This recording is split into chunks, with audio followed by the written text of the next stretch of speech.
Buenos días, hermanos, todos los que estáis aquí en la sala, que poquitos, porque por las normas solo podemos ser 10.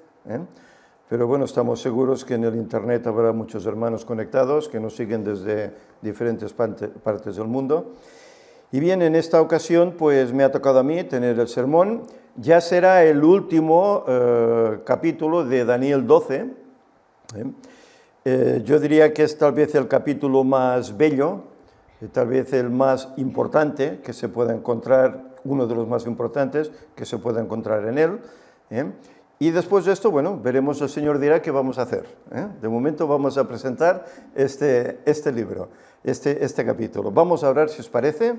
Los que podáis, lo hacéis de rodillas. Yo he orado antes de rodillas, voy a permanecer en pie para que la cámara pueda verme. Buen Dios y buen Padre que estás en el alto cielo, Señor, te agradecemos porque nos das un bello día, un día más de tu santo sábado en el cual poder estar aquí un grupo de tus hijos para alabar tu palabra. Señor, te agradecemos por el estudio que hemos tenido de la escuela sabática. Te agradecemos, Señor, porque tú sigues cuidándonos, tú sigues dando en nosotros vida. Y te rogamos, Señor, que nos ayudes para que podamos ser esos mensajeros que tú deseas, que podamos proclamar esta bendita esperanza que es la venida de Jesús para el 2031 ya en breve. Señor, que tu paz quede con nosotros, que tu Espíritu, Señor, dirija todo. Él esté especialmente conmigo para que podamos presentar el tema de una forma edificante, que pueda ser de bendición en primer lugar para mí y también para todos aquellos que lo escuchen. Señor, que nos perdones si en algún momento erramos, si fallamos, si caemos, y nos ayude, Señor, para que en nosotros haya ese deseo de llegar a la santificación, cosa que sin duda alguna, por tu amor, por tu Espíritu, lograremos. Señor, ayúdanos pues en este momento, en esta meditación de tu palabra, y que sea de gran bendición, que te rogamos en el nombre de Jesús. Amén.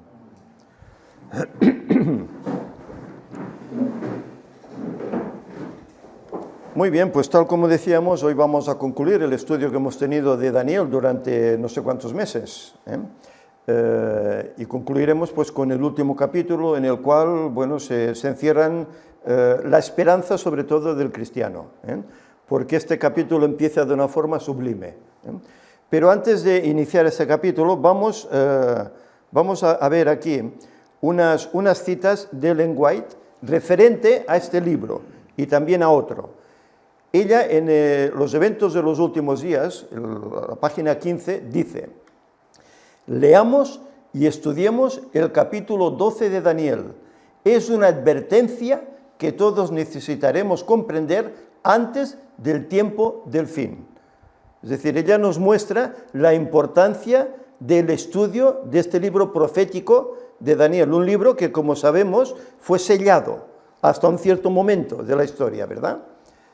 Dice más: se necesita un estudio mucho más detenido de la palabra de Dios en general, especialmente Daniel y el Apocalipsis deben recibir atención como nunca antes. La luz que Daniel recibió de Dios fue dada especialmente para estos postreros días. Y fijémonos, ella está hablando, esto, mirad, 1896, a finales del siglo XIX. Han pasado pues, ¿cuánto? 160, 170 años. ¿Cómo no debemos estar más atentos hoy al estudio de la Biblia en general y sobre todo de estos libros, Daniel y Apocalipsis, y sobre todo de este capítulo? Puesto que en este capítulo hay unos detalles que, bueno, mencionaremos, pero que aún no podemos explicar. No podemos explicar porque aún Dios no ha dado la luz necesaria para conocer.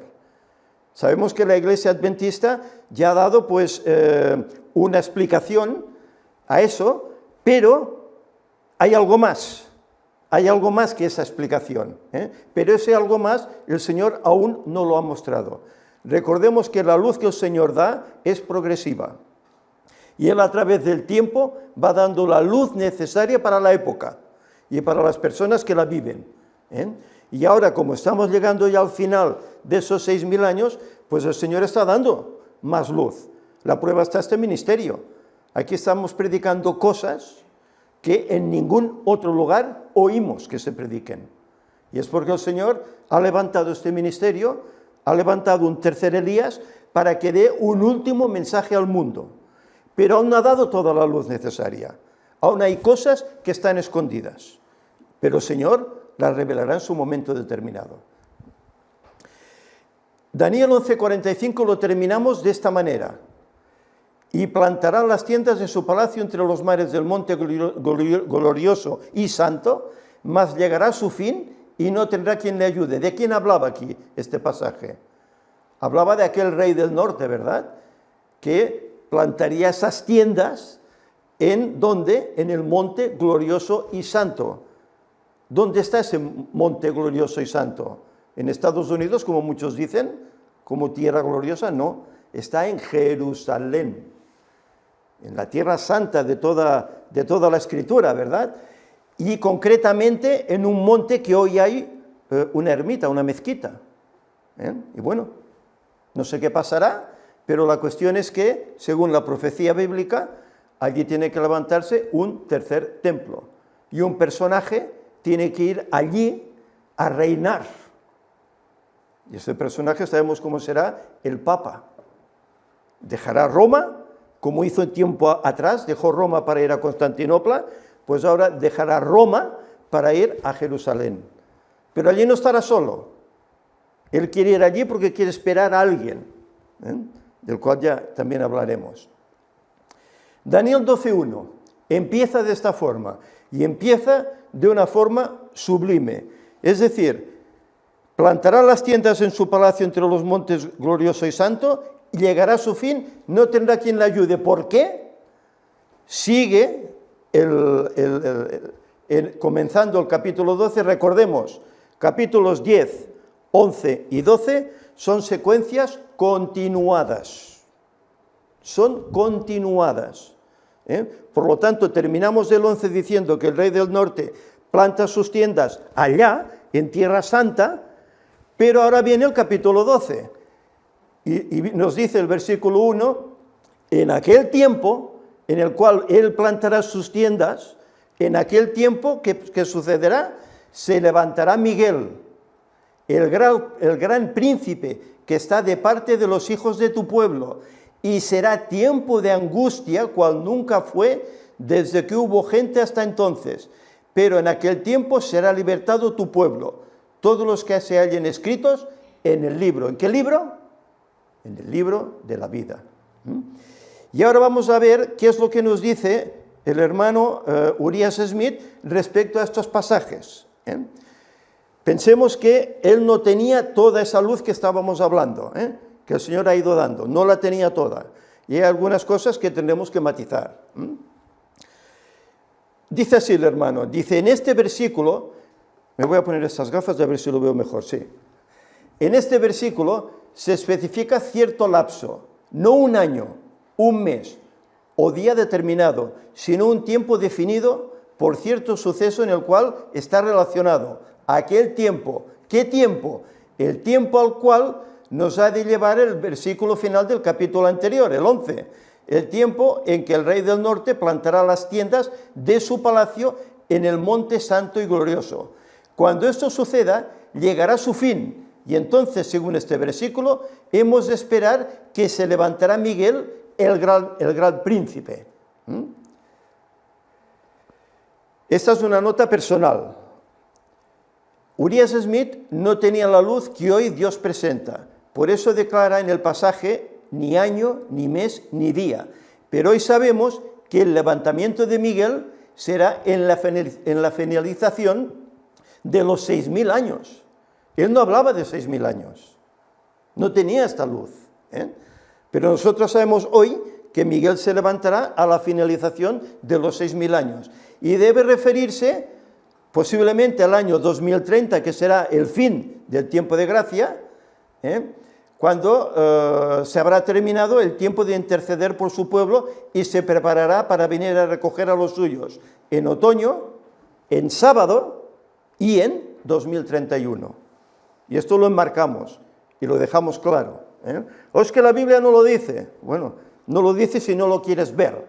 Si lo quieres estudiar, la Biblia lo define, ¿verdad? Y sí que nos dice que es en otoño. ¿Por qué? Porque viene la fiesta de las cabañas, ¿verdad? ¿Cuándo es la fiesta de las cabañas? Otoño. ¿Y qué nos dice Isaías 30:15? En reposo seréis liberados. Es decir, nos está diciendo que vendrá en sábado. ¿Y que vendrá cuándo? En 2031. Nota del hermano. Se levanta Miguel, dice. ¿Quién es Miguel? ¿Y qué significa el hecho de que se levante? Miguel es llamado el arcángel en Judas 9. Eso significa el jefe o cabeza de los ángeles. Hay uno solo. ¿Quién es? Es aquel cuya voz se oye desde el cielo cuando resucitan los muertos, según 1 Tesalonicenses 4:16, cuya voz se oye en relación con este acontecimiento. ¿Cuya voz se oye en relación con este acontecimiento? La voz de nuestro Señor Jesucristo. Es que él escribe, claro, un lenguaje antiguo, ¿no? Y a veces cuesta traducirlo. Es la voz de nuestro Señor Jesucristo. Cuando basados en este hecho buscamos la verdad, llegamos a la siguiente conclusión. La voz del Hijo de Dios es la voz del arcángel. Por lo tanto, el arcángel debe ser el Hijo de Dios. Pero el arcángel se llama Miguel. De ahí que Miguel debe ser el nombre dado al Hijo de Dios. La expresión que hallamos en el versículo 1, el gran príncipe que está por los hijos de tu pueblo, basta para identificar como Salvador de los hombres al personaje aquí mencionado. Él es el autor de la vida, el creador, y príncipe y salvador. Es el gran príncipe, está por los hijos de tu pueblo. Condesciende a tomar los siervos de Dios en su mísero estado mortal y redimirlos para que sean súbditos de su reino futuro. Es decir, viene a buscar a su pueblo para hacerlos súbditos de aquella nueva Jerusalén. No dijo, voy a preparar lugar para vosotros. Los lugares están en la nueva Jerusalén. Está de parte nuestra, de los que creemos. Sus hijos resultan esenciales para sus propios futuros. Una parte inseparable de la heredad comprada. Han de ser los principales agentes de aquel gozo que Cristo previó y que le indujo a soportar todos los sacrificios y sufrimientos que señalaron su intervención en favor de la familia caída. Honor asombroso. Tributémosle eterna gratitud por su condescendencia y misericordia hacia nosotros. Suyos sean para siempre el reino, el poder y la gloria. ¿Por qué esos honores a Cristo? Porque lo ha hecho por nosotros. Lo hemos hablado en la escuela sabática, ¿verdad? Como dejó su trono allá, dejó su trono y vino aquí a condescender como nosotros. Dios hecho hombre,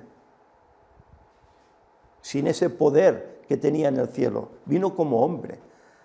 Y vino para morir por nosotros, para redimirnos, rescatarnos de aquel pecado cometido por Adán.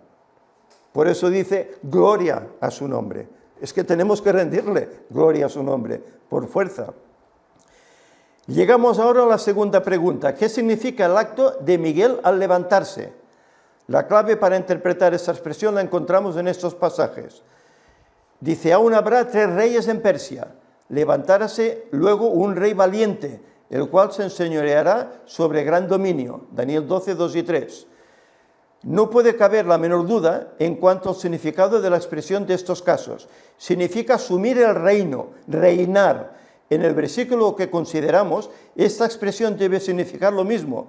En aquel tiempo se levantará Miguel, tomará el reino y empezará a reinar. ¿Nos acordamos de aquella estatua de Daniel 2?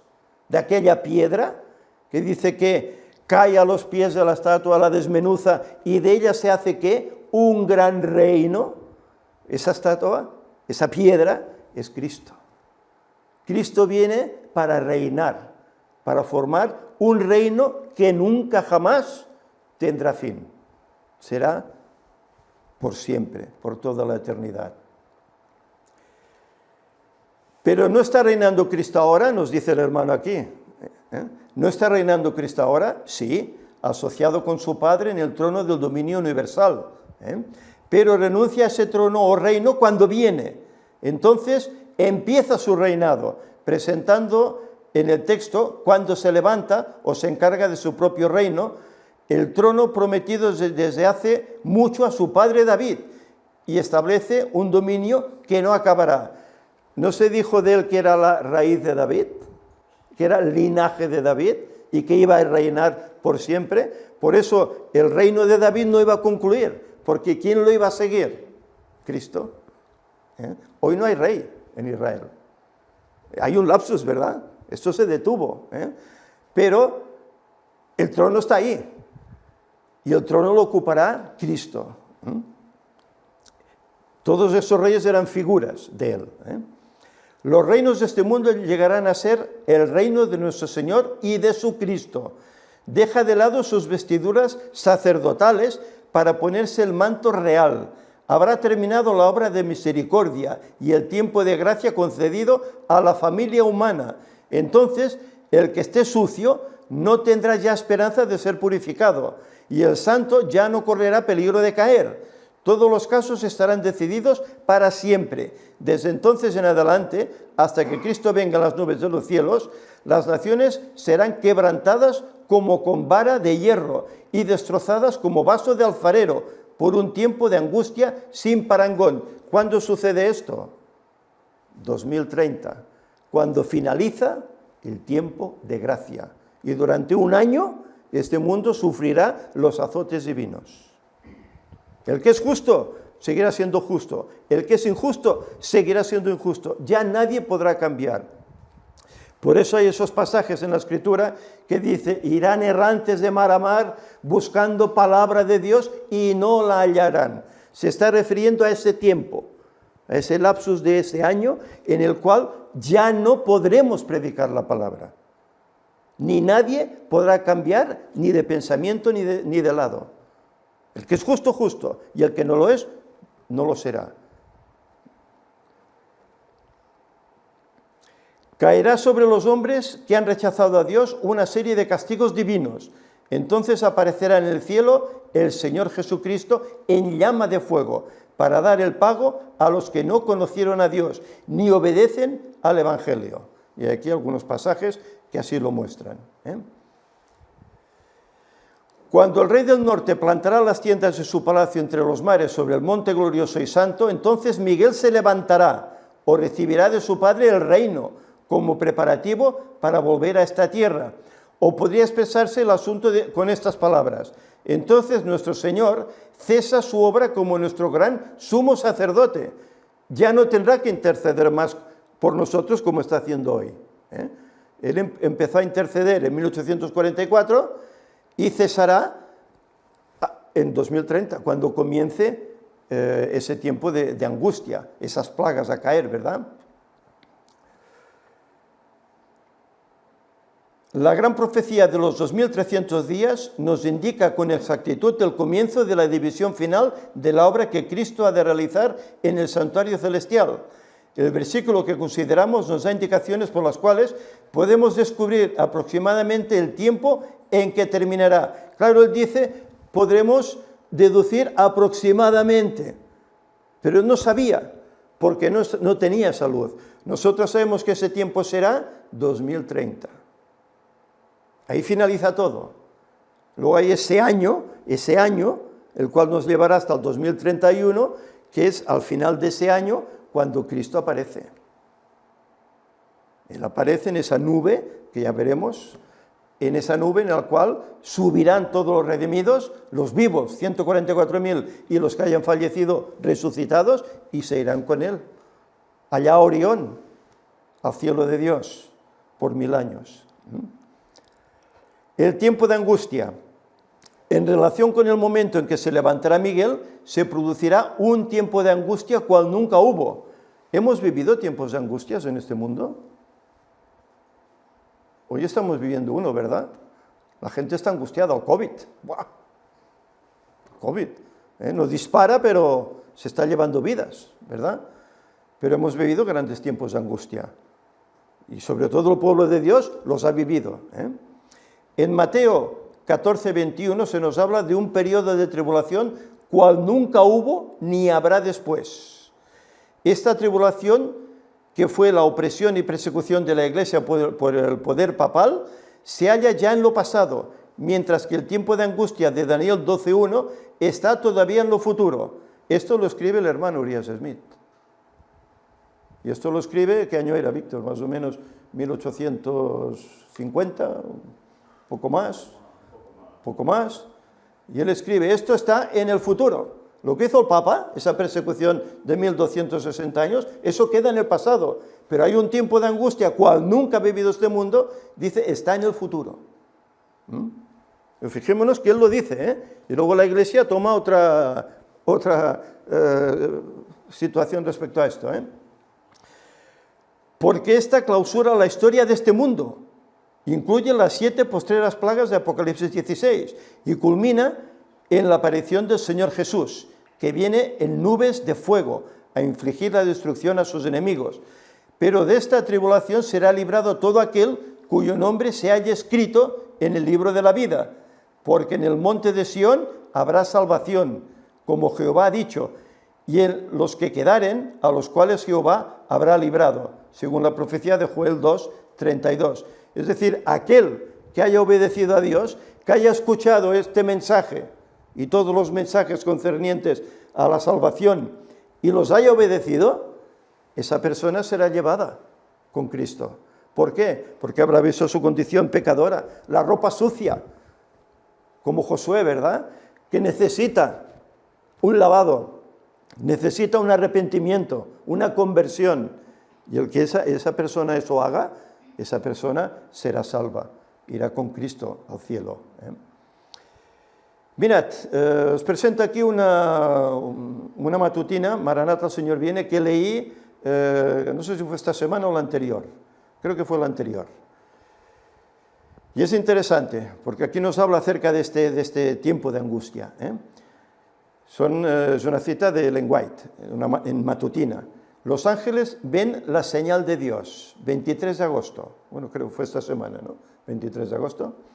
Vi también a otro ángel que subía de donde sale el sol y tenía el sello del Dios vivo y clamó a gran voz a los 4 ángeles, a quienes se les había dado el poder de hacer daño a la tierra y al mar, diciendo, no hagáis daño a la tierra ni al mar ni a los árboles hasta que hayamos sellado en sus frentes a los siervos de nuestro Dios. Apocalipsis 7, 2 y 3. Y ella ahora explica este versículo. Dice, todo en el mundo está alterado. Ella explica la situación, en lo que se presenta en este pasaje. Todo en el mundo está alterado. Las naciones se han airado y se realizan grandes preparativos para la guerra. Una nación conspira contra otra y un reino contra otro. El gran día de Dios se apresura rápidamente, pero aunque las naciones alistan sus fuerzas para la guerra y el derramamiento de sangre, todavía está en vigencia la orden dada a los ángeles de que retengan los 4 vientos hasta que los siervos de Dios sean sellados en sus frentes. Y esto es lo que hoy aún estos 4 ángeles están haciendo, reteniendo los vientos violentos de guerra. Si no, este mundo se habría destruido hace décadas. Desde que se inventó la bomba atómica, este mundo podría estar destruido. Pero los ángeles están reteniendo. Pasan cosas, y cosas graves, y guerras por aquí, por allá. Pero no se han soltado los vientos. Cuando se suelten los vientos, será en el 2030, cuando comenzará ese tiempo de angustia, de ese año de plagas. Entonces veremos cosas, por eso no es de extrañar que diga un tiempo de angustia cual nunca fue. Será una guerra a nivel mundial, no solo en Europa y Asia, no, a nivel mundial, englobará los 5 continentes. Pero no solo eso, será una guerra de persecución contra aquellos que están haciendo la voluntad de Dios. Hay los 2 aspectos, el físico y el espiritual. Una guerra con tanques, con bombas, y a la vez una persecución contra aquellos que no quieren aceptar el domingo que se quiere imponer. Por eso será un tiempo de angustia tremendo. Dice más, los 4 vientos siguen retenidos hasta que los siervos de Dios sean sellados en sus frentes. Entonces los poderes de la tierra reunirán sus fuerzas para la gran batalla final. ¿Qué batalla final es esa? La hablamos, ¿verdad? Armagedón, de los cuales hasta se han hecho películas, que hasta parecían mofas, ¿verdad?, de lo que realmente será. La última batalla que vivirá este mundo, el Armagedón. ¿Con cuánto cuidado deberíamos aprovechar entonces el corto periodo que resta de nuestra peregrinación? Esto es un llamado de atención a cada uno, ¿Cómo debemos vivir hoy? ¿Cómo debemos prepararnos hoy para ese momento en el cual podemos ser sellados antes de que termine este tiempo? Mentes que se han entregado a pensamientos desordenados deben cambiar. Los pensamientos deben concentrarse ¿en quién? En Dios. Ahora es tiempo de realizar un ferviente esfuerzo para vencer las tendencias naturales del corazón carnal. Es decir, ¿a qué se está refiriendo? Se está refiriendo a la tentación del pecado. Es ahora el momento. Aquello que decimos hoy es que pecamos porque, es que claro, yo soy humano y claro, caigo, peco, Pero si nuestra relación con el Señor es esta, hacer objetivos de preparar nuestra mente, nuestro corazón, en estudiar su palabra, en agradarle, en seguirle adecuadamente, en compartir. Si vamos haciendo estas cosas, pues bueno, en nosotros va a haber ese progreso en el cual ya no caeremos en pecado, porque iremos siendo santificados por el Espíritu Santo. Precisamente antes de entrar en el tiempo de angustia, dice ella, todos recibimos el sello del Dios vivo. Entonces vi que los 4 ángeles dejaban de retener los 4 vientos. Vi hambre, pestilencia, espada. Una nación se levantaba contra otra y el mundo se hallaba en confusión. Esa confusión es guerra total. Bueno, no es de extrañar que el mundo islámico funcione como funcione y que estén ahora donde estén. Antes donde estaban, en su lugar, ¿verdad? Hace como 1000 años vinieron aquí, a Europa, a España, conquistaron con espada, ¿verdad? Hasta que, bueno, al cabo de 800.000 años más, se les pudo echar, ¿no? Pero fijémonos que ahora, ¿qué ha pasado? Hay emigraciones, mira, lo estamos viendo hoy, ¿no? Afganistán. ¿Cuántos miles no vienen a España, a Europa en general? Bueno, muchos de ellos, por no decir todos, son gente de paz. Son gente que vive en el Corán, pero bueno, lo viven de una manera que, como los cristianos, pues respetan y tal. De momento, aparentemente. Pero sabemos, cuando este conflicto se inicie, esto será una guerra entre el cristianismo y el Islam. Y es así de claro. Será una guerra que ya el Vaticano tiene concebida desde que inventó el Islam. Será una guerra entre unos y otros. Y estaremos mezclados, porque aquí hay millones de ellos, en Europa hay millones de ellos, en América hay millones de ellos, en todos los continentes hay millones de ellos. ¿Qué pasará? Bueno, no sé, yo solo sé que habrá un conflicto entre cristianismo, que claro, el cristianismo será el catolicismo, por así decir, ¿verdad?, y el mundo islámico. Habrá un conflicto.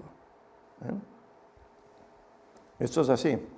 Aparte de esa guerra de Armagedón que se realizará en aquel lugar puntual de Israel, ¿verdad?, en el valle de Megiddo. ¿Cuál es el sello del Dios vivo que se pone en la frente de sus hijos? Es una marca que pueden ver los ángeles y no los ojos humanos. No será una marca visible para nosotros. Se nos pondrá una marca, pero solo la leerán los ángeles y ellos sabrán quién es el justo y quién no lo es. Puesto que el ángel destructor debe percibir esa señal de redención, igual como es una paradoja, igual como sucedió en Egipto, ¿verdad? ¿Qué tenían que hacer para salvar la casa y salvar a los que habitaban en ella? Untar el dintel con sangre, era la marca, era la señal de Dios. Pues hoy recibiremos una señal, para no ser destruidos. La mente inteligente ha visto la señal de la cruz del Calvario sobre los hijos e hijas que ha adoptado el Señor. El pecado de la transgresión de la ley de Dios es borrado Están ataviados con el vestido de bodas y son obedientes y fieles a todos los mandamientos de Dios. Ataviados con el vestido de bodas, Es decir, un carácter digno para el cielo. Nos hallamos en el tiempo del zarandeo, cuando todo lo que pueda ser sacudido, lo será. El Señor no excusará a los que conocen la verdad si no obedecen sus mandamientos en palabra y obra. Estamos en el tiempo del zarandeo. Todo lo que pueda ser sacudido, lo será. ¿No decíamos hoy que ya hay pastores, verdad?, que ya no aceptan el sábado, ¿verdad?, que el sábado ya no será tan importante, que en la tierra nueva no habrá sábado. Y eso lo dice un pastor adventista, con la nueva teología católica, lógicamente. Todo lo que pueda ser removido lo será. ¿Qué haremos? ¿Seguiremos los consejos de estos hombres o seguiremos los consejos de la Biblia, de Dios? Una nota personal. Han habido diferentes periodos de tribulación para el pueblo de Dios. Podríamos decir que la destrucción de Jerusalén en el año 586 a.C. por Nabucodonosor, rey de Babilonia, fue la primera que vivió el pueblo de Dios. La segunda en el año 70 después de Cristo. De nuevo, otra destrucción de Jerusalén por los romanos. Y esta la profetizó el mismo Jesús. Aquí no quedará piedra sobre piedra, dijo. Y huid, les dijo. La tercera, la gran persecución que sufrió la Iglesia del 538 hasta el 1798 por el papado. Pero este primer texto del capítulo 12 menciona un tiempo de angustia cual nunca fue desde que hubo gente o nación, es decir, que en ese tiempo la angustia será para el mundo en general, incluyendo al mismo pueblo de Dios. Esa angustia será para todos, nadie se escapará, ni por mucho dinero que tenga, ni por muy pobre que sea, nadie se escapará, nadie. El mundo contemplará tal cantidad de catástrofes naturales como nunca haya sucedido en la historia.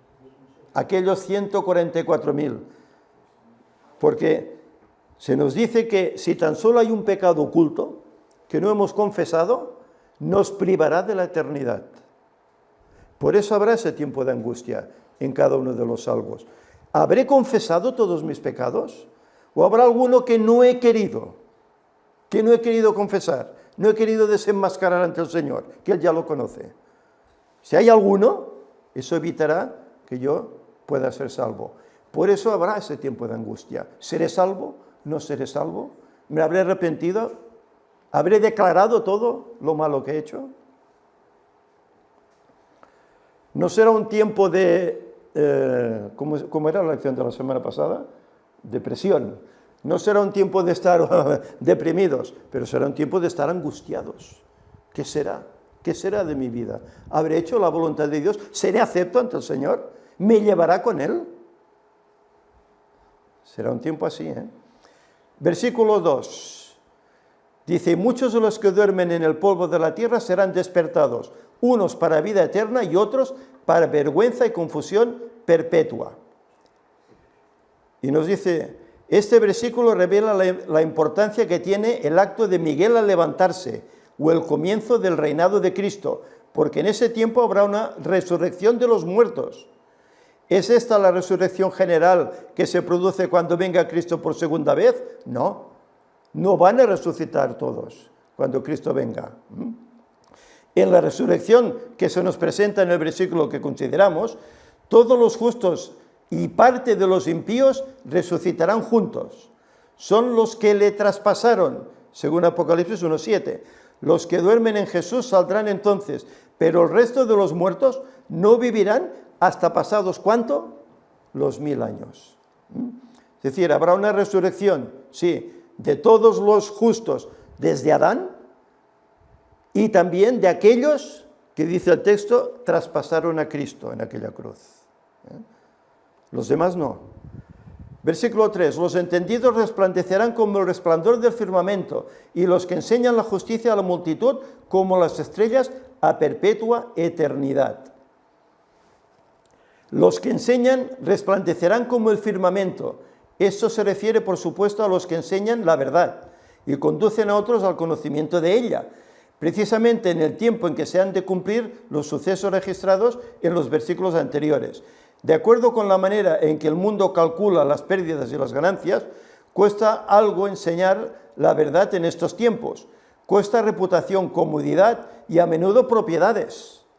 Entraña labor, cruces, sacrificios, la pérdida de amigos, el ridículo y con frecuencia la persecución. Yo creo que esto más o menos todos lo hemos podido padecer. A la que has querido seguir al Señor y has querido guardar el sábado, has cambiado tu rutina de tu vida, la familia, los amigos, todo el mundo, ¿qué haces? ¿Te has vuelto loco? ¿Te has metido en una secta peligrosa? ¿Qué estás haciendo? Tienes que salir de ahí, te están comiendo el cerebro. Problemas. El sábado, ¿no quieres trabajar el sábado? No, pues te echo a la calle si no quieres trabajar.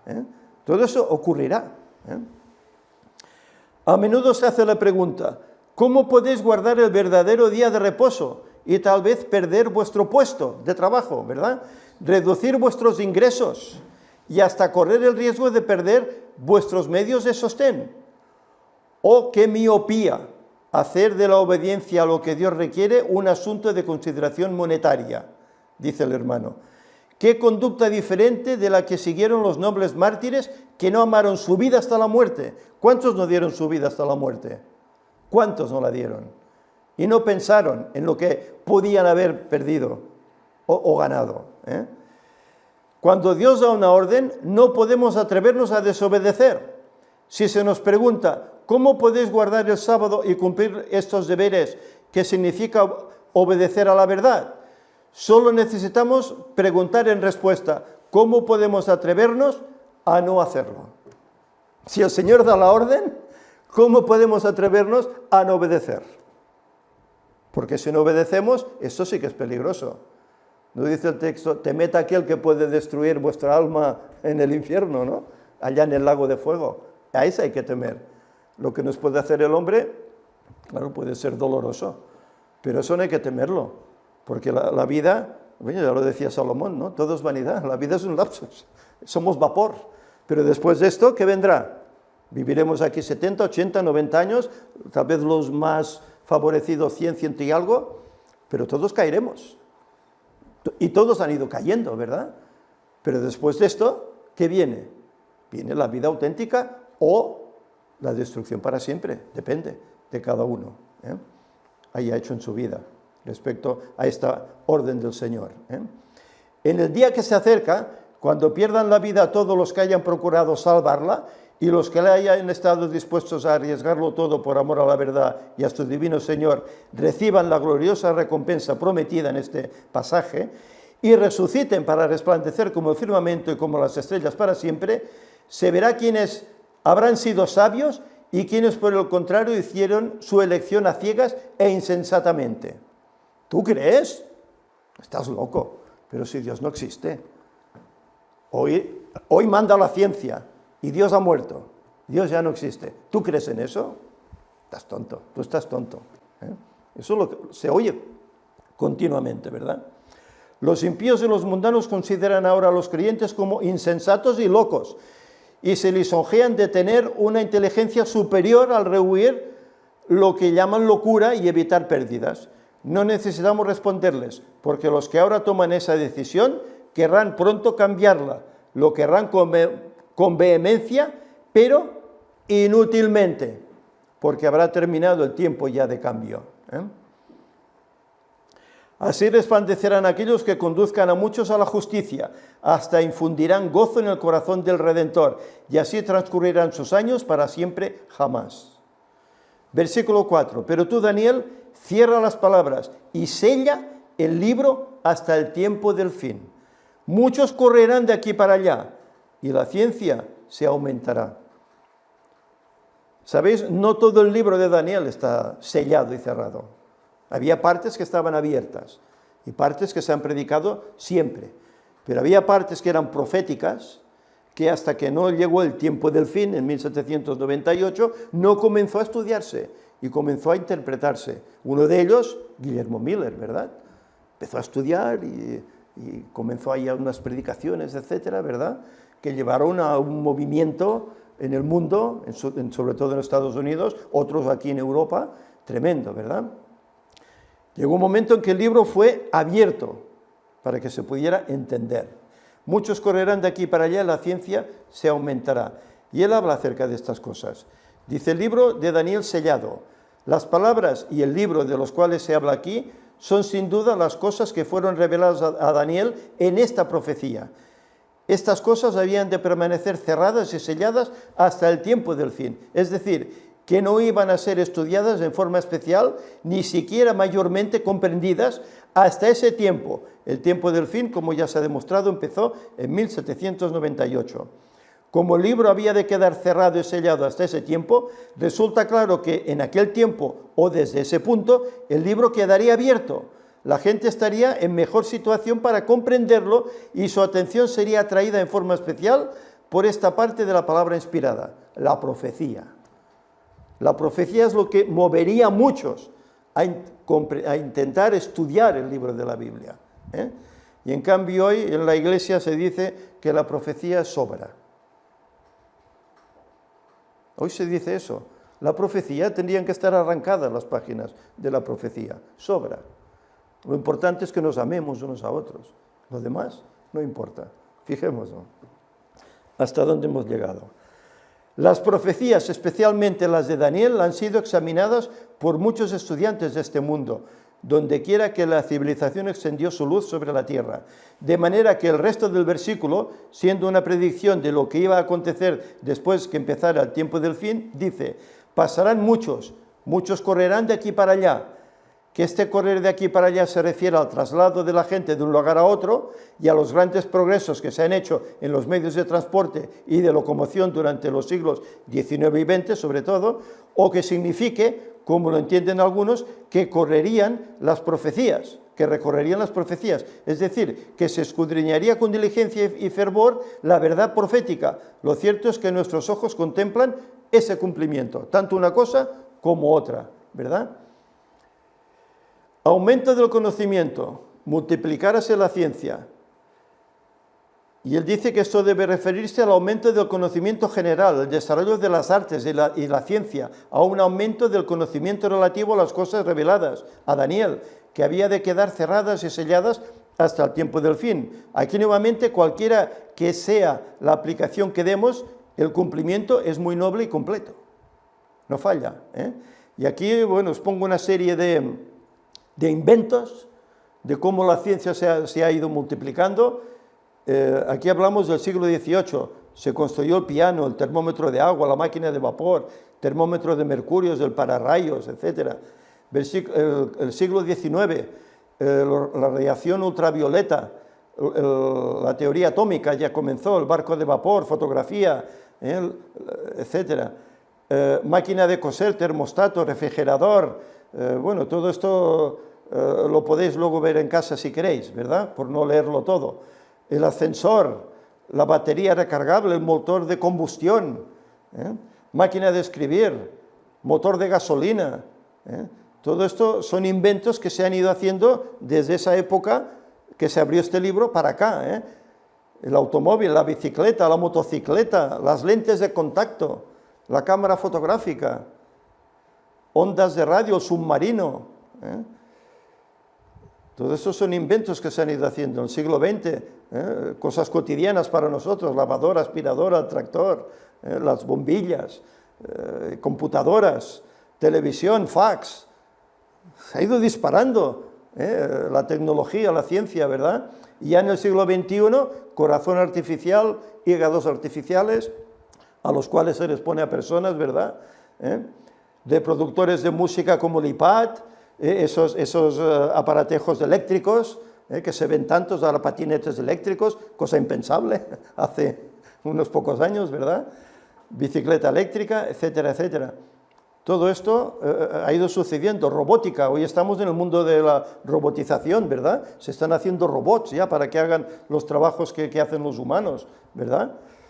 Cuán admirables, dice él, son las hazañas científicas de nuestra era, sobre la cual concentran su luz todos estos descubrimientos e inventos. Hemos llegado ciertamente al momento en que se ha multiplicado la ciencia, sin duda alguna, se ha multiplicado en gran manera. Pero dice más, dice el aumento del conocimiento de la Biblia. Pero si asumimos otro punto de vista e interpretamos la mención de que la ciencia se ha multiplicado como aplicándose al aumento del conocimiento de la Biblia, nos basta mirar la luz admirable que ha resplandecido sobre las Escrituras durante el último siglo y medio. En la historia ha quedado revelado el cumplimiento de la profecía. El empleo de un seguro principio de interpretación ha llevado a la conclusión indiscutible de que se acerca el fin de todas las cosas. Gracias a la profecía, ¿verdad? A la verdad, el sello ha sido quitado del libro y ha aumentado admirablemente el conocimiento respecto a lo que Dios ha revelado en su palabra. Creemos que este detalle es el que cumple en forma más específica la profecía, y la ciencia aumentará, sobre todo el conocimiento en la palabra de Dios, pues solamente en un área de facilidades sin parangón como la actual podía cumplirse esta profecía. Que estamos en el tiempo del fin lo demuestra Apocalipsis 10, 1 y 2, donde se ve a un ángel poderoso bajar del cielo con un librito abierto en la mano. Ya no podía quedar sellado. El libro de esta profecía había de ser abierto y comprendido. ¿Y ese libro cuál era? El libro de Daniel. Aquel librito que Juan tuvo que comer, ¿verdad? Y que fue dulce en su boca, pero cuando llegó al vientre, ¡guau!, amargó, representando el chasco que se iba a vivir, ¿no? Pero la ciencia en el estudio de la Biblia aumentaría. Pero además, Dios iba a mostrar más verdades desde la fecha 1844, sobre todo al ir llegando al fin del tiempo de este mundo. Estas son notas mías, no son notas de Urias Smith, La verdad del acontecimiento ocurrido el 22 de octubre de 1844, como no era que Cristo regresaba a la tierra, sino que pasaba en el santuario celestial, del lugar santo al lugar santísimo. Ellos creían que en esa fecha Cristo iba a venir aquí, y no. Luego el Señor mostró visiones de cómo lo que pasaba era que Cristo iba del santo al santísimo y comenzaba un juicio investigador y comenzaba a interceder por nosotros. Para comenzar el juicio investigador por la casa de Israel, es decir, por los que iban a ser salvos, y que también se iniciaba el tiempo de gracia para este mundo. ¿Cómo se recuperarían verdades esenciales que el poder católico romano había deteriorado y destruido? Como la observancia, por ejemplo, del sábado, día de Dios, y no el domingo. La seguridad de la segunda venida de Jesús inminente. Siempre se ha dicho en la Iglesia, la venida de Cristo es inminente, puede ser ya. Ahora no, ahora ya han cambiado el término. Bueno, ahora dicen puede ser próxima, pero bueno, esa proximidad puede ser 100 años, 500 años. Temas de la justificación por la fe, Cristo como único intercesor para el creyente, la importancia y veracidad del espíritu de profecía en la persona de Ellen White como profetisa de Dios para este último tiempo. Esto se está echando por tierra hoy en día, los escritos del espíritu de profecía. El estado real de los difuntos, de los muertos, los engaños del espiritismo moderno, la auténtica ley de Dios, etcétera, etcétera, son verdades que a partir de entonces se han ido conociendo más a fondo.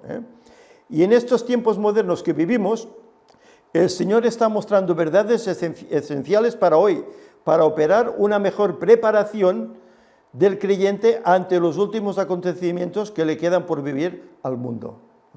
El Señor está mostrando verdades. Y algunas verdades importantes para hoy son, por ejemplo, pasajes a los cuales se les ha dado una errónea interpretación, como por ejemplo, Mateo 24, 36. Todos sabemos lo que dice, ¿verdad? Pero del día y de la hora nadie sabe, ni aun los ángeles de los cielos, sino solo mi Padre. Bueno, en la iglesia, ¿qué se dice? Bueno, no se puede saber ni el día ni la hora, ni lo sabe los ángeles, ni lo sabe Jesús. Cuidado, es que hasta esto dicen. Entonces están diciendo que Jesús no es Dios, entonces, ¿no? Entonces creen en una divinidad de tres por separado, por así decir, no unidos, sino separados. Cuando realmente ese pasaje reza así, pero del día y la hora nadie dará a conocer, ni aun los ángeles del cielo, sino solo mi Padre. Solo Dios Padre tiene la potestad de anunciar el día y la hora en que Cristo regresará. Pero eso quiere decir, hay otras notas del lenguaje que lo mencionan, que los ángeles lo saben, Cristo lo sabe, puesto que es Dios. No tiene que esperar a que el Padre le diga, nene, vete a buscar a los salvos. No. Ya lo sabe Cristo, porque es Dios. Si no, estamos rebajando a Cristo. Y no solo eso, sino que lo sabe el mismo diablo y los ángeles caídos. Ellos saben por qué hay tantos ataques ahora por parte del diablo. Espiritismo se ha disparado tremendamente. Tentaciones como nunca antes, ¿verdad? ¿Por qué? La Escritura dice, sabe que le queda poco tiempo. ¿Por qué dice sabe que le queda poco tiempo? Porque sabe el tiempo que concluirá su reinado en este mundo. Lo sabe. No, es que no lo pueden saber. Bueno.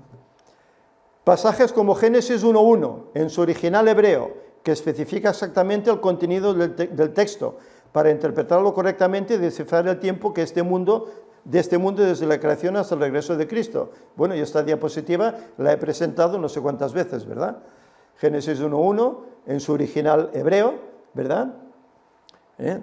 Y el significado de estas letras importantes, como es la Aleph, que hay 6 Aleph en ese pasaje, Génesis 1.1, y tiene un valor numérico de 1 y de 1000, representando 6 días de creación que Dios empleó, 6 días literales de 24 horas, no periodos de millones de años, etc. Y además representaba una semana profética de 6000 años. Luego, la cuarta letra, Aleph, es el año 4000, ¿y qué pasa en el año 4000? ¿Aparece quién en escena? Cristo. Cristo en la cruz. Y dice que la cruz encierra todos los misterios. La cruz, el lenguaje lo menciona. La cruz encierra todos los misterios, ¿verdad? Y aquello que dice, no, es que el Nuevo Testamento no dice lo que dice el Antiguo, ¿no? Bueno, Salmo 94 dice, porque 1000 años delante de tus ojos son como el día de ayer que pasó y como una de las vigilias de la noche. Y coge Pedro, toma este pasaje, porque lo toma de ahí, él conocía los 6000 años, y dice en 2 de Pedro 3.8, mas, oh hermanos, no ignoréis esto, y lo ponemos en mayúscula, no ignoréis esto, que para el Señor un día es como 1000 años y 1000 años como un día. ¿De dónde saca él esto? Génesis 1.1 en hebreo. ¿De dónde lo sacaron los pioneros? Génesis 1 en hebreo, de 2 de Pedro 3.8. De ahí lo sacaron los pioneros. Por eso se predicaban 6000 años. Pero en cambio hoy no, la Biblia no lo dice. Esto es un invento falso de este ministerio que habéis levantado. Es triste, ¿verdad?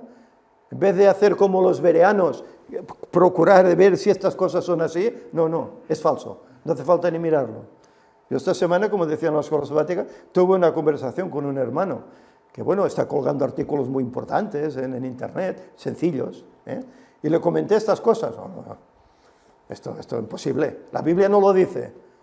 Le dije, ¿la Biblia habla de una Trinidad? ¿La Biblia habla de un juicio investigador? ¿Sabéis? No me ha respondido. No me ha respondido.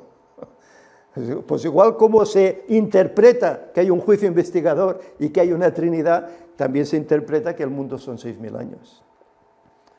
Y tú que eres tan docto, si leyeras eso lo verías, pero no hay manera, no contestan. Bueno, es lo que hay, es lo que tenemos. Según James Ussher, la creación fue en el año 4004 a.C. y según la cronología bíblica también. Luis nos lo ha demostrado, ¿verdad? Por la cronología bíblica. Hemos demostrado en el ministerio cómo Adán estuvo tentado durante 3 años y medio y cedió a la tentación a los 33 años y medio desde su creación. Paralelismo con Cristo. 33 años y medio, que es lo que Cristo vivió hasta que lo crucificaron. Adán vivió 33 y medio y perdió la santidad. Y que desde esa fecha, entre 1970 hasta la muerte de Cristo en el año 31, van exactamente 4000 años. Y que desde su muerte y resurrección hasta su segundo regreso, y por tanto el fin del mundo, van 2000. Y es así. O lo que es lo mismo, desde la caída de Adán entre 1970 hasta la segunda venida de Jesús, van 6000 años y 6 meses, que concluyen en otoño del 2031, ya que Adán pecó, ¿cuándo? En primavera.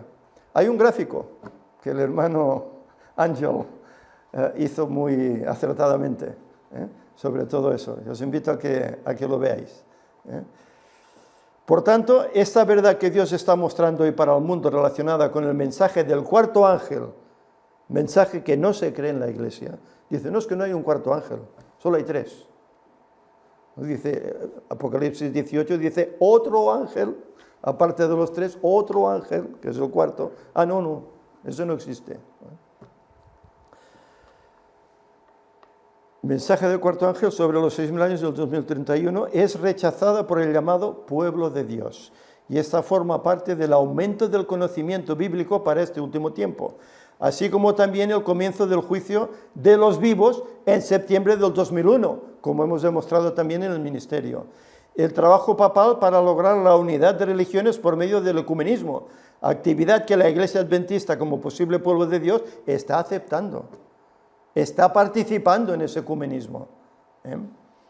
El nuevo orden mundial que por medio de las sociedades secretas practicantes del espiritismo moderno están llevando a cabo, siguiendo órdenes vaticanas, y donde la élite, que son los magnates de la tierra, según Apocalipsis 18, colaboran con él para preparar al mundo para la falsa venida del Mesías. Este es el aumento del conocimiento de las verdades bíblicas para este último tiempo, y otras que el Señor irá mostrando en su respectivo momento.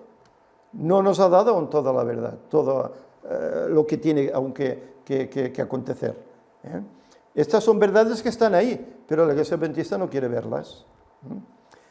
Que estamos en el tiempo del fin lo demuestra Apocalipsis 10, 1 y 2, donde se ve a un ángel poderoso bajar del cielo con aquel librito, ¿verdad? Esta abertura del libro sellado sucedió al final de los 1260 años de persecución, en 1798. Y desde ese tiempo comenzó a entenderse más plenamente las profecías de este libro de Daniel, concretamente en 1844, cuando sucedió la amargura del vientre. Voy pasando. Versículos del 5 al 7 nos dice, y yo Daniel miré, y aquí otros 2 que estaban en pie, el uno a este lado del río y el otro al otro lado del río. Y dijo uno al varón vestido de lino, que estaba sobre las aguas del río, ¿cuándo será el fin de estas maravillas? Y oí al varón vestido de lino que estaba sobre las aguas del río, el cual alzó su diestra y su siniestra, las dos, al cielo, y juró por el que vive por los siglos, que será por tiempo, tiempos y la mitad de un tiempo. Y cuando se acabe la dispersión del poder del pueblo santo, todas estas cosas serán cumplidas. Bueno, es la profecía de los 1260 años, ¿verdad? Aquí vemos una ilustración. ¿Cuándo será el fin?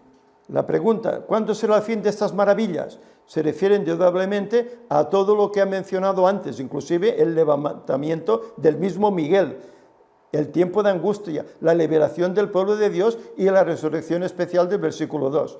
La respuesta parece darse en 2 partes.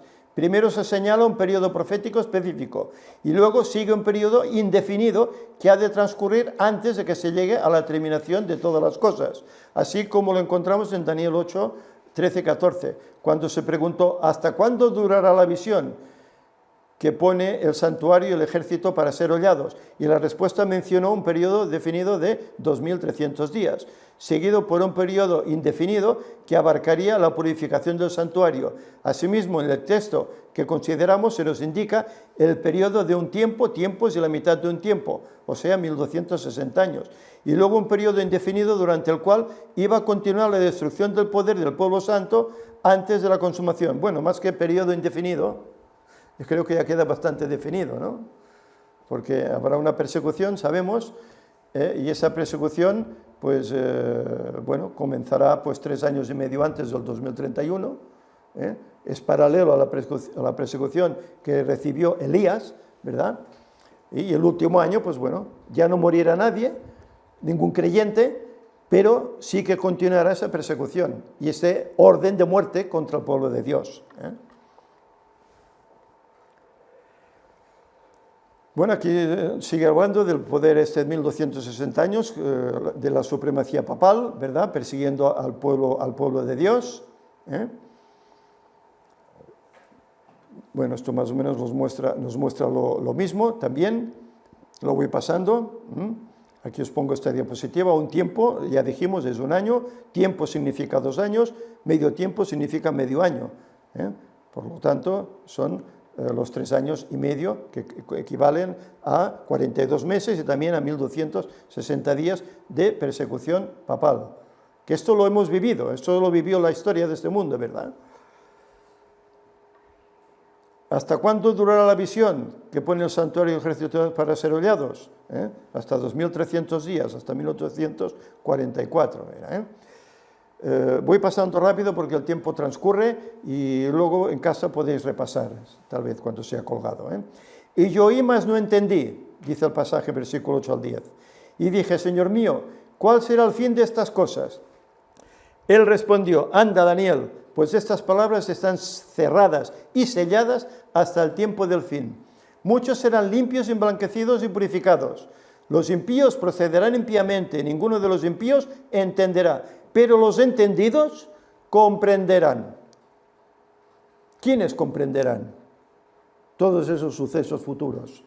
Toda esa culminación de la profecía. Aquellos que realmente la estudian en oración, buscando la dirección divina, esos comprenderán. El que no haga ni caso ni quiera tomar la Biblia no conocerá, no sabrá nada, ¿verdad?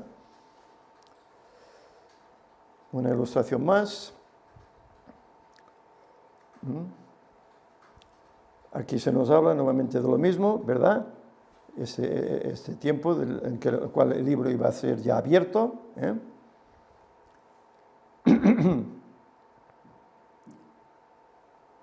Muchos serán limpiados y blanquecidos y purificados. Puede ser que alguien pregunte, ¿cómo pueden ser limpios y luego probados o purificados? Como parece implicar el lenguaje. Si es la prueba lo que los purifica y los emblanquece, el lenguaje describe indudablemente un proceso que se repite muchas veces en la experiencia de aquellos que durante este tiempo van recibiendo una preparación para la venida del Señor y su reino. Es decir, no somos purificados en un momento, ¡plas!, y ya está. Somos purificados a través de la vida, a través de nuestra relación con el Señor, ¿verdad? Poco a poco vamos llegando a esa purificación, ¿verdad? Y tendremos que ir pasando pruebas, que esas pruebas serán ese fuego de la prueba que habla Pedro, que nos ayudará pues a llegar a esa purificación de carácter sobre todo. Los impíos obrarán impíamente, pero los entendidos comprenderán, entenderán lo que quiere decir esto. Y versículo 11 dice, desde el tiempo que se ha quitado el continuo sacrificio hasta la abominación desoladora, habrá 1290 días. Bueno, yo ahora aquí os voy a poner un gráfico, en el cual se señalan estas fechas. Aquí podemos decir que en el año 508, que es donde parten estos 1290 años en la antigüedad, es cuando el Papa pues comenzó a tener su poderío, porque ya fueron siendo echados aquellas tribus que habían venido del norte, ¿verdad? Y en el 538 ya fueron todas relegadas, y entonces el Papa ahí tuvo el poder, y esos son los 1260 días, que todos culminan en 1798, cuando finalizaba, digamos, todo ese periodo de persecución y comenzaba el tiempo del fin. Aquí lo explico, en 508, mediante alianzas, capitulaciones, conquistas, Clodoveo, rey de los francos, se convirtió al catolicismo, las guarniciones romanas del oeste, en Gran Bretaña, también los borgoñes o burgundios y los visigodos, le dieron el poder al Papa en 508. Pero luego hay otro periodo, bienaventurado, el versículo 12, el que espere y llegue a 1335 días. Y aquí hay un periodo. Bueno, es importante, pero bueno, vamos a hablar acerca de ello. Aquí el hermano, pues bueno, menciona que este periodo, que llega a concluir en 1843, en ese momento, y ya está. Y eso es lo que la Iglesia Adventista hasta hoy pues ha aceptado, ¿no? Que estas porciones de estas cifras todas concluyen en 1843-44. Y por eso se nos dice que no hay más profecía de tiempo hacia allá, a partir de 1844. Es lo que se nos dice en las iglesias. No hay más profecía de tiempo. Entonces notamos que hay 4 periodos mencionados en Daniel: los 2300 días, los 1260, los 1290 y los 1335. El más largo, los 2300 días, ya explicamos que concluyen en 1844. Los otros 3 periodos están dentro de él y son subdivisiones, ¿eh? Y aquí, bueno, os he hecho este gráfico en el cual los 2300 días vienen desde el 457, la orden de construir Jerusalén por Artajerjes, ¿verdad?, y concluyen en 1844, cuando hubo ese chasco, ¿verdad?, y ese conocimiento en la palabra de Dios. Los 1260 días parten del año 538, con la supremacía papal, el comienzo de persecución, y terminan en 1798. Estos días, en días literales, serían 3 años y medio. 3 años y medio. Luego, en el 508, el Papa obtiene el poder, empiezan esos 1290 días, que son 3 años y 7 meses, que concluyen también en 1798. Y por último, los 1335 días, que se inician también en el 508, y llegan hasta 1843, sumando literalmente 3 años, 8 meses y 15 días. Bien, aquí os pongo un gráfico, que bueno, realmente esto se ha creído siempre así, nosotros lo aceptamos y creemos que ha sido así, realmente todo ello concluye pues en 1844. Aquí vemos los periodos, a la derecha 1260 días, 538 hasta 1844, 1260 lo mismo, 538 hasta 1798, que es la terminación de la persecución, ¿verdad?, y el comienzo del tiempo del fin, y los 1335, que van desde el 508 hasta el 1844. Esto lo aceptamos, esto es así, la historia lo corrobora, que es así. Pero ahora bien, esta es la interpretación que la Iglesia Adventista hizo sobre estos periodos y son correctos, pero recordemos que los capítulos, antes lo decíamos, 10, 11 y 12 de Daniel, son secuencias continuadas. Y el capítulo 11:45 nos dice que el rey del norte plantará sus tiendas en el monte glorioso. Y el capítulo 12:1 dice: en aquel tiempo se levantará Miguel, y será un tiempo de angustia cual nunca fue. Están hablando de futuro, entonces. Por eso esas cifras tienen que tener un doble cumplimiento, y se refieren a esos momentos en que el rey del norte va allá a la tierra gloriosa a levantar sus tiendas, y se levanta Miguel. Tiene que tener algo que ver con eso. ¿Sabéis? Hay pastores, como Gambetta y otros, que están presentando gráficos. Y claro, ponen unas fechas, y de aquí que empezará la ley dominical, y aquí empezará la persecución. Bueno, de momento esto es especulación. No podemos saber cuándo sucederá eso. Sí que sabemos que 3 años y medio antes del 2031 habrá una persecución contra el pueblo de Dios. Y puede pues que empiece a primeros de enero, febrero del 2028 esa persecución, y llegue pues hasta que Cristo aparezca, se levante Miguel en 2031, en otoño. Pero no hay de momento una luz del cielo que podamos decir: sí, hermanos, esto es así. Hemos buscado que escribe lengua, yo personalmente lo he hecho, y no hay mucha información al respecto, no da más información. El Señor no se lo reveló, y es algo que el Señor tiene que revelarnos, pues, tarde o temprano, antes de que llegue el tiempo. ¿Cuándo será el fin de estas maravillas? Por tanto, los periodos de 1260, 1290 y 1335 deben ser días también hoy literales.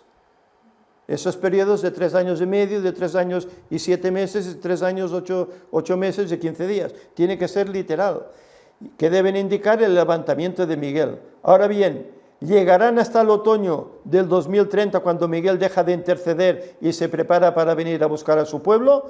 ¿O llegarán hasta otoño del 2031? No sabemos. No sabemos. Sí que sabemos que a partir de otoño 2030 ya nadie puede cambiar de actitud. El Evangelio habrá sido predicado en todo el mundo. Ya todos habrán tomado su decisión. Puede que terminen ahí esos días, o puede que realmente vayan hasta 2031, cuando Cristo aparecerá en otoño, en esa fiesta de tabernáculos. Bueno, es algo que está ahí. Aquí os pongo esta carta 161 de 1903, de Daniels, dirigida a Daniels y a Prescott. La afirmación precedente, que fue escrita en 1903, no se refiere al pasado, dirige la atención a la advertencia que necesitamos, tiempo futuro, comprender antes del tiempo del fin. Esta afirmación, ubicada en Daniel 12, en el postrer tiempo del fin o final del tiempo del fin. Para ser específicos, un postrer tiempo final es el que pertenece a la última generación que vivirá en la tierra cuando Jesús venga. 7 veces aparece en Daniel 12 las preguntas y respuestas referidas al postrer tiempo del fin. Primera, versículo 4, dice, hasta el tiempo del fin. Segunda, versículo 6, ¿cuándo será el fin de esas maravillas? Tercero, versículo 7, todas estas cosas serán cumplidas, finalizadas. Cuarto, versículo 8, ¿qué será el fin de estas cosas? Quinto, versículo 9, hasta el tiempo del fin. Sexto, versículo 11, desde el tiempo habrá días, en forma implícita, para el fin, ¿verdad? Y séptima, versículo 13, y te levantarás para recibir tu heredad al fin de los días. Por lo tanto, ya sea desde el énfasis contextual de Daniel 12 o desde el comentario inspirado, es una advertencia que nosotros necesitaremos, tiempo futuro. Esto pone en evidencia que esta profecía es de aplicación para el tiempo final, a los últimos eventos del cierre del tiempo del fin, o al último tiempo del fin. Daniel 12 no es una repetición de los capítulos anteriores. Claro, la Iglesia toma estos tiempos, dice, ¿ves? Aquí Daniel 12 hace un resumen de lo que ha estado hablando en su libro, de estos periodos, ¿verdad? Esto es un resumen, pero ¿solo es un resumen o es algo más? Serán días literales de 3 años y pico, ¿eh? Con sus 3 líneas de tiempo, la profecía de Daniel 12 debe ser ubicada en el futuro, exactamente en el postrer tiempo del fin. Esta aplicación del último capítulo es la perspectiva de los historicistas sobre el cumplimiento de la profecía. Es decir, que lógicamente tiene que quedar en un futuro y no muy lejano, ¿eh? Bienaventurado el que espere y llegue a 1335 días. Claro, ellos dicen, es que claro, los que vivieron en 1844, esa predicación del triple mensaje angélico, para ellos fue un privilegio, claro, pero ¿no será un privilegio mayor para aquellos que van a ver a Jesús viniendo en las nubes de los cielos, sin conocer la muerte? ¿No será para ellos un privilegio mayor? ¿No es esa la gran esperanza que tiene el creyente? Que Cristo aparezca en las nubes de los cielos, y así se menciona en el conflicto de los siglos, ¿verdad? Y tú irás hasta el fin y reposarás, y te levantarás para recibir tu heredad al fin de los días, ¿eh? Lógicamente, ¿eh? Se le asegura a Daniel la porción de la herencia celestial que le toca al fin de los días, en la segunda venida de Jesús. Con él estarán también de pie, ¿quiénes? Todos los fieles de todas las épocas, todos. Los que queden vivos y los que habrán sido resucitados. Todos estarán junto a Daniel, disfrutando al lado del Señor. Y para terminar esta nota personal. El drama de la intromisión de la historia del pecado que durante 6000 años ha azotado a este mundo y a toda la humanidad ha terminado. O es que los 6000 años no son exactos. Porque Ellen White en algunos lugares dice por más de 6000, en otros dice por menos de 6000. Bueno, hay que ver el contexto para saber de qué habla ella, ¿eh? Pero la cuestión es que son 6000 años, lo demuestra la genealogía bíblica, ¿verdad? Usher, etc. Y lo demuestra Génesis 1:1, 6000 años, ¿eh? Cristo ha regresado, ha levantado de sus tumbas a los suyos, que dormían con la esperanza de la resurrección, y junto con los 144.000 han sido transformados para soportar el fuego abrasador de Dios y poder estar para siempre ante su presencia. ¿Qué pasará con los infieles vivos en ese momento? ¿Qué dirán a las rocas? Escondednos de aquel que viene. ¿Por qué? Porque será fuego abrasador que los destruirá, ¿eh? La gente quedará aquí como ceniza. Quedarán aquí como si hubiese pasado la lava por encima de ellos. Quedarán calcinados, los que no sean salvos. Juntos emprenden el viaje de 7 días hasta Orión, subidos en la plataforma en forma de nube. Ellen White habla que Cristo viene en una nube, en una plataforma a la cual subimos para viajar con Él hasta Orión. Es decir, es como una nave espacial, entonces, algo así, ¿no? Una plataforma. Allí celebrarán la cena de las bodas del Cordero en el jubileo milenial sabático. Serán testigos en el juicio del por qué los que quedaron fallecidos en la tierra no están con ellos disfrutando la eternidad al lado de Jesús. Pasará el milenio y la nueva Jerusalén descenderá del cielo de Dios, y los redimidos habitándola contemplarán el fin del pecado cuando Satanás, sus ángeles caídos y los seres humanos que han rechazado la salvación son echados al lago de fuego y azufre. La tierra es nuevamente recreada por Dios y viviremos por toda la eternidad en ella, al lado de nuestro Dios. Ante nosotros solo eternidad y dicha sin fin, gracias al amor de Dios y al plan de redención llevado a cabo por Jesús. Glorias nos esperan. ¿Te esforzarás para estar allí?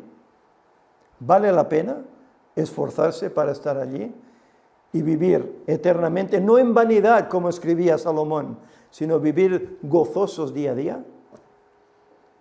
Conocer a tantos personajes que hemos leído cientos de veces en la Biblia, Adán, Abraham, Moisés, David, conocer a todos esos personajes, conocer a tantos habitantes que deben haber en esos mundos del universo, conocerles y sobre todo, como no, poder estar ante la presencia de Cristo.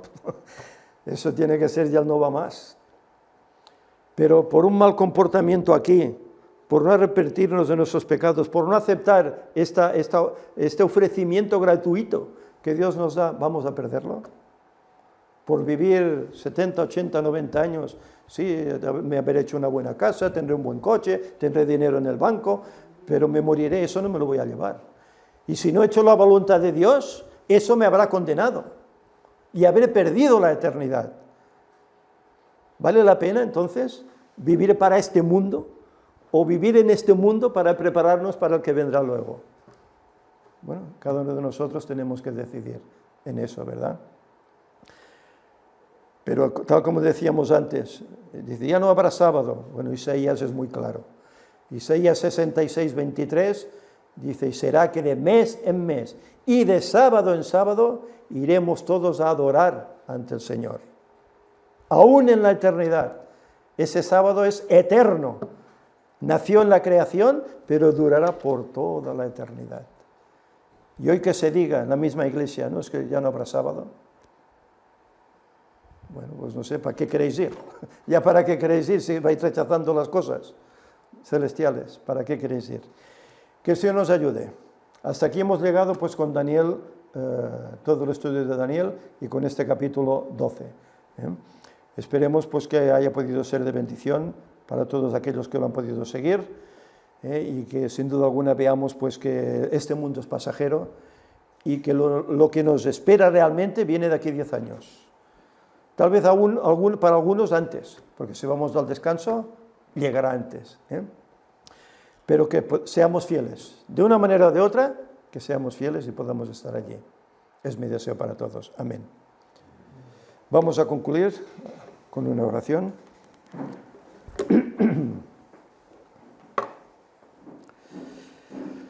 Buen Dios y buen Padre que estás en el cielo.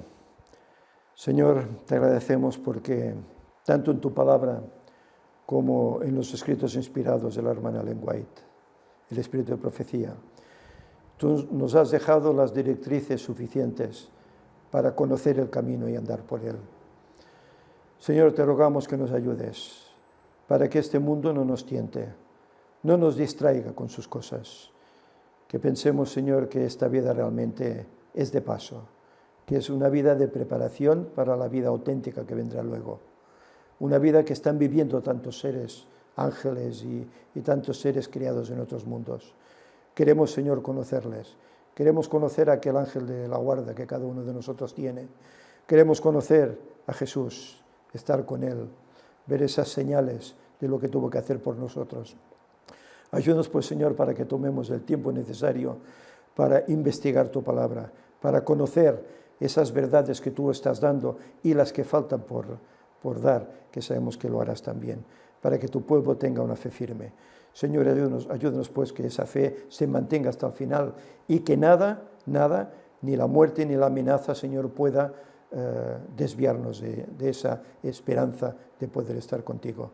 Señor, que tu paz quede con nosotros. Ayúdanos a mejorar día a día, a llegar a esa santificación y que, Señor, todo lo que el ministerio está haciendo pueda dar su fruto y que gracias a ello muchos puedan llegar a vivir esta esperanza. Quédate con nosotros, Señor, ayúdanos a pasar un resto de sábado, a guardarlo como es debido, que en el nombre de Jesús te lo pedimos. Amén.